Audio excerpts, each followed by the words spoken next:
Hi hello అందరికీ నమస్కారం. Welcome to Pushyami talks. ఎలా ఉన్నారండి అందరూ? నేనైతే చాలా అంటే చాలా బాగున్నాను. మీరందరూ కూడా ఇంకా ఇంకా బాగుండాలని మనస్ఫూర్తిగా కోరుకుంటున్నాను. రథసప్తం అయిన తర్వాత కూడా మా ఇంటి దగ్గర అయితే మంచు ఈ విధంగా కురుస్తూనే ఉందండి. చూడడానికి చాలా ఆనందంగాను ఆహ్లాదంగాను ఉంది. టైం వచ్చేసి 8:30 అవుతుందండి. అయినా కూడా ఇప్పటికీ మంచు దుప్పటి ఇలానే కప్పుకొనుంది. అందులో నుండి సూర్యుడు ఈ విధంగా ఉద్భవించినట్టు భలే అందంగా కనిపిస్తూ ఉందండి. ప్రతిరోజు ఇలా ఈ ఉదయాన్ని చూడడం చాలా మనసుకి ఆనందంగా, ఆహ్లాదంగా ఉంటుంది. ఇక రేపు శుక్రవారానికి ఈరోజు నేను చేసుకున్నటువంటి పనులన్నీ కూడా మీ అందరితో సరదాగా షేర్ చేద్దాం అనుకుంటున్నానండి. ఇక ఈరోజైతే ఇలా ముగ్గైతే వేసేసుకున్నాను. అలానే గడపని క్లీన్ చేసేసుకుని గడపకి బొట్లు అవి పెట్టేసుకున్నానండి. ఇక వారానికి 2 సార్లు మాత్రమే నేను రాగి బిందెలైతే చింతపండు, ఉప్పు వేసి తోముతాను. రెగ్యులర్‌గా మామూలుగా వాటర్‌తోనే కడిగేస్తూ ఉంటానండి. అలానే వారానికి 2 రోజులు నేను మాపైతే వేసుకుంటాను. శుక్రవారం ముందు రోజు అంటే గురువారం ఈరోజు, అలానే మంగళవారం ముందు రోజు సోమవారము. ఈ 2 రోజులు అయితే మాపు వేసుకుంటానండి. ఇలా కాకుండా ఎప్పుడైనా పండగలు ఏవైనా స్పెషల్ డేస్ అంటే పుట్టినరోజులు, పెళ్లి రోజులు ఇలా ఏమైనా వస్తే మాత్రము మాపైతే వేసుకుంటానండి. ప్రతిరోజు అయితే వేయలేననే చెప్తానండి. ప్రతిరోజు మాపు వేసుకునే వాళ్ళు కూడా ఉంటారు. కానీ మా ఇంట్లో అంత పెద్ద గత్తరవ్వదండి. ఎందుకంటే చిన్నపిల్లలు ఎవరు లేరండి. మా పాప కూడా హై స్కూల్‌కెళ్ళిపోతుంది. కాబట్టి ఇల్లంతా గత్తర చేసేవాళ్ళు ఎవరు ఉండరు. వారానికి 2 సార్లయితే వేసుకుంటానండి. ఏ పనైనా సరే పదే పదే చేయటం నాకు నచ్చదండి. ఏదైనా సరే ఆ పనిని ఒకసారే చేసుకుంటాను. మరది బద్ధకమో లేక బలహీనతో తెలీదు. కానీ ఇల్లయితే నీట్‌గానే ఉంచుకోవడానికే ట్రై చేస్తానండి. కాకపోతే ప్రతిరోజు ఇలా మాపు వేయాలన్నా, చేసిన పనే మళ్ళీ మళ్ళీ చెయ్యాలన్నా ఎందుకో నాకు చిరాకుగా ఉంటుందండి. కొన్ని కొన్ని పనులు ఎలానో తప్పదు. అంట్లు తోమటము, బట్టలు ఉతకటము, ఇల్లు ఊడవటము, బయట వాకిలి చిమ్మి కడుక్కోవటము, ముగ్గు వేసుకోవటము ఇవన్నీ ప్రతిరోజు చేసే పనులేనండి. ఇవి కాకుండా రెగ్యులర్‌గా నేను వారానికి 2 సార్లు ఇట్లాగా మార్చి మార్చి పనులైతే చేసుకుంటూ ఉంటానండి. ప్రతి గురువారము అలానే సోమవారము కూడా ఇల్లంతా మాపు వేసుకోవడంతో పాటు గడపలను కూడా క్లీన్ చేసుకుని గడపలకి కూడా పసుపు రాసుకుని కుంకుమతో బొట్లయితే పెట్టుకుంటానండి.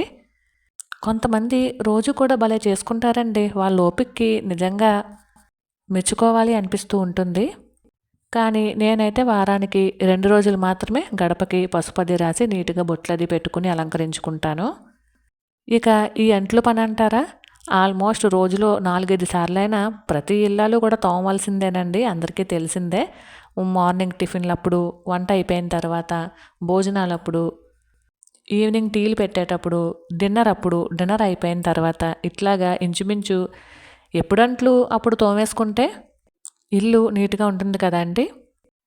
ఇల్లు ఎప్పుడైనా సరే ముఖ్యంగా కిచెను నీట్‌గా ఉండాలి అంటే సింక్ ఎప్పుడూ కూడా ఖాళీగా ఉండేటట్టే చూసుకోవాలండి.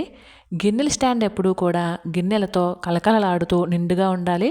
అంటే ఎప్పటి గిన్నెలు అప్పుడు తోమేసుకుంటే ఇల్లు నీట్‌గా, ఫ్రెష్‌గా ఉంటుంది అనేది ఇక్కడ నా అభిప్రాయం అండి. ఇక అంట్లయితే తోమేసుకున్నానండి. సింక్ అది కూడా ఒకసారి వాష్ చేసేస్తున్నాను. సింక్ వాష్ చేసిన తరువాత షింకు పొడిగా ఉండాలి అంటే మన దగ్గర వైప్స్ ఉంటాయి కదండీ! వాటితో ఒకసారి శుభ్రంగా నీట్‌గా తుడిచేస్తే షింక్ అనేది పొడిగా ఉంటుంది. ఉదయాన్నే టిఫిన్‌లు అయిపోయి వంట అయిపోయిన తర్వాత చక్కగా షింక్‌ని ఈ విధంగా మాప్ పెట్టేసి అంటే అదే మన దగ్గర వైప్ ఉంటది కదండీ! దాంతో ఒకసారి శుభ్రంగా క్లీన్ చేసేస్తే మధ్యాహ్నం వరకు డ్రైగా ఉంటుందండి. అంటే మళ్ళీ మనం గిన్నెలు వేసేంత వరకు కూడా షింక్ అనేది డ్రైగా ఉంటుంది. కిచెన్ ఎప్పుడు కూడా వెట్టగా ఉండకూడదండి. వంటంతా కంప్లీట్ అయిపోయిన తర్వాత డ్రై అయిపోతేనే కిచెన్ చూడడానికి బాగుంటుంది. ఇక బట్టలు కూడా ఉతికేసి ఆరేసేసాను. అలాగే రేపటి కోసము ఇడ్లీ వేద్దామని చెప్పేసి మినపగుళ్ళు అయితే నానబోస్తున్నానండి. నేను సాధారణంగా మినపపప్పు కానీ మినపగుళ్ళు కానీ బయట తీసుకోను. నేను ఊరు నుండి తెచ్చుకుంటానండి. ప్రస్తుతానికి తెచ్చుకున్న పప్పు అయిపోయింది. అందుకని బయట కొన్నటువంటి మినపగుళ్ళునే నానబెడుతున్నానండి రేపు టిఫిన్స్ కోసము. టైం వచ్చేసి 2:30 అవుతుందండి మధ్యాహ్నము. ఇక ఇప్పుడైతే పప్పు నానపోస్తే సాయంత్రము ఇంచుమించు ఒక 6:30, 7 అయ్యేసరికి నానిపోయి ఉంటుంది. అప్పుడు గ్రైండర్‌లో వేసి పప్పు రుబ్బుకొని ఇడ్లీ రవ్వ కలుపుకుంటే రేపు మార్నింగ్‌కి మనకి ఇడ్లీ పప్పు అనేది అంటే ఇడ్లీ పిండి అనేది రెడీ అవుతుంది. ఇది అందరికీ తెలిసిందే కదా అండి! అలానే ఇక రేపు శుక్రవారం కాబట్టి కొన్ని అంటే సెంటిమెంట్స్ అనుకోవచ్చు, పట్టింపులు అనుకోవచ్చు, పరిహారాలు అనుకోవచ్చు, సెంటిమెంట్స్ అనుకోవచ్చండి. కొన్నైతే పాటిస్తూ ఉంటాం కదా! నేనైతే శుక్రవారం రేపనగా అంటే గురువారం సాయంత్రం మాటలు ఇంటిలో ధూపం అది వేసుకుంటానండి.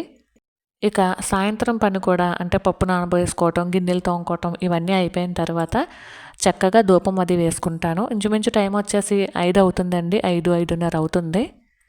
ఇల్లంతా కూడా చక్కగా ధూపం చూపించుకుని సంధ్యాదీపం అయితే పెట్టుకుంటానండి.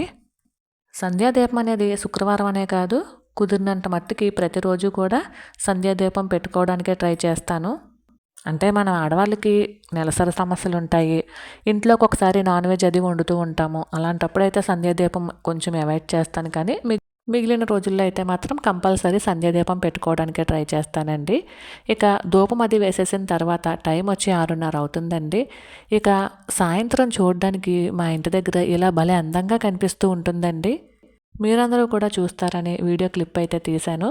ఇక మా వారు వచ్చేసరికి ఈ కుక్కలు మార్నింగ్ అంతా కనిపించవండి. మా వారు కారు సౌండ్ వచ్చేసరికి ఎక్కడి నుంచి వస్తాయో పరుగు పరుగున వచ్చేస్తాయండి. అలా పరిగెట్టినప్పుడు వీడియో తీద్దామని ఫోన్ తీసుకురావడానికి లోపలికి వెళ్ళి బయటకు వచ్చేసరికి ఇవి ఆల్రెడీ వచ్చి కూర్చున్నాయండి.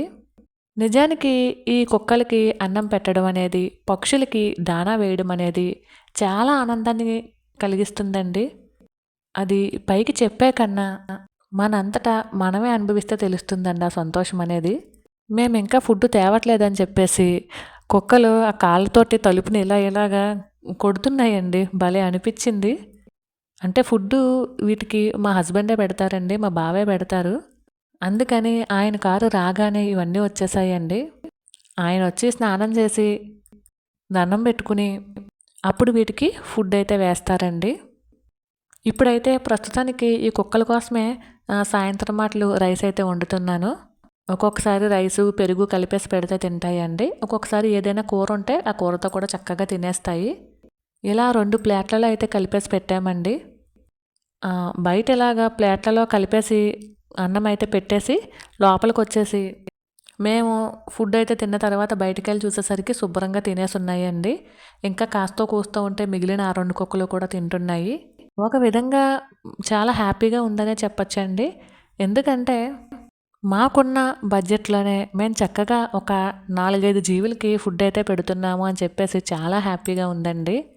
వీటి కోసం మళ్ళా విడిగా బియ్యం తీసుకుంటూ ఉన్నాము. వీటి కోసం పైన పక్షుల కోసం కూడా విడిగా బియ్యం తీసుకుంటున్నామండి.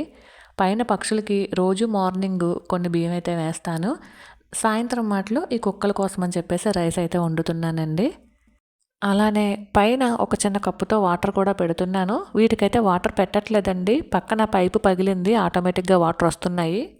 ఇవి చక్కగా వాటర్‌ని తాగుతున్నాయండి. పైన పక్షులకి ఆహారం వేసేటప్పుడు కూడా మీకు ఒకసారి వీడియో తీసి అయితే అప్లోడ్ చేస్తాను. సరదాగా చూడండి. కాకపోతే పక్షులకి ఏదైనా చిన్న అలికిడి వినిపిస్తే అవి వెంటనే ఎగిరిపోతున్నాయండి. అందుకని అది వీడియో అయితే తీయలేకపోతున్నాను. మరైతే ఇదేనండి ఇవాల్టి వీడియో. ఈ వీడియో కనుక మీకు నచ్చినట్లయితే సబ్స్క్రైబ్ చేసుకొని సపోర్ట్ చేయండి. అలాగే వీడియో నచ్చితే ఒక చిన్న లైక్ ఇవ్వండి. మరొక వీడియోతో మళ్ళీ కలుసుకుంటాను. అంతవరకు ఉంటానండి. బాయ్ అండి. Thank you for watching.